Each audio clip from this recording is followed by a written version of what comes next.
You know that feeling when you've been disrespected and you're left wondering why? It can feel so personal, right? Almost like an attack. But what if it's not just about the other person's bad behavior? We're going to dive into the subtle psychological signals that we sometimes send out, the ones that can actually invite disrespect. And more importantly, we're going to look at the specific changes you can make to command respect almost instantly. This right here is such a powerful idea. It completely shifts the focus. It suggests the key isn't trying to control other people, but to understand the subtle signals we're sending ourselves. Things like hesitating, or having a big emotional reaction, or even just trying a little too hard to be liked. Turns out, these can be unintentional invitations for disrespect. So that's the million-dollar question, isn't it? If we are sending these signals, what can we actually do about it? Is there like a reliable framework we can use? Well, it turns out there is, and it all kicks off with how we handle a simple choice. Okay, number one, finalize your decisions.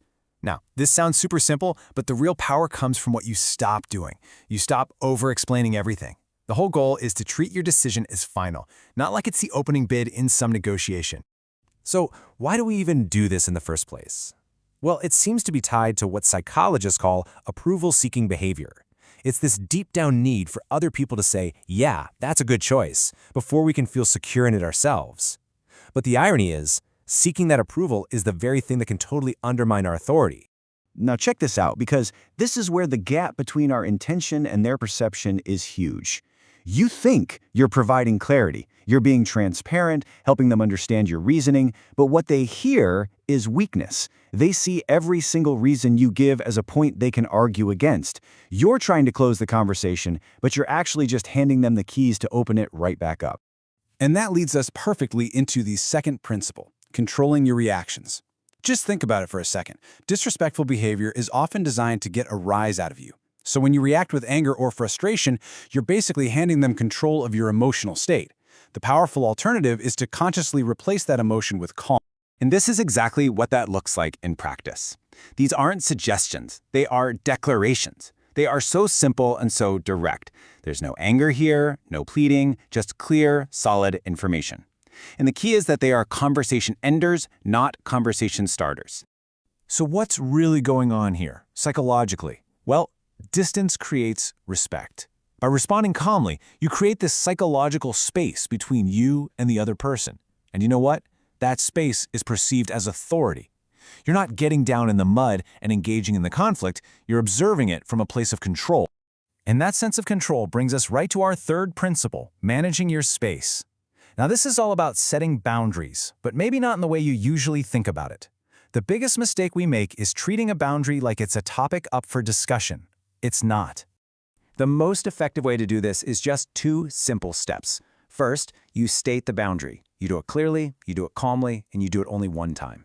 And then comes the hardest part, but it's also the most important part. You stay silent. You don't justify it, you don't repeat it, you don't try to soften it, you just let the silence do all the heavy lifting. This quote just nails it perfectly. The moment you start defending or explaining your boundary, it stops being a boundary, and it becomes just another opinion that's up for debate. Silence signals confidence. It puts the pressure on them to adjust to your decision, not on you to defend it. All right, so what if someone just keeps pushing? Let's get to principle number 4, adjust your access.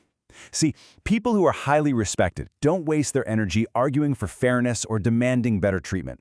Instead, they just manage how much access another person gets to them.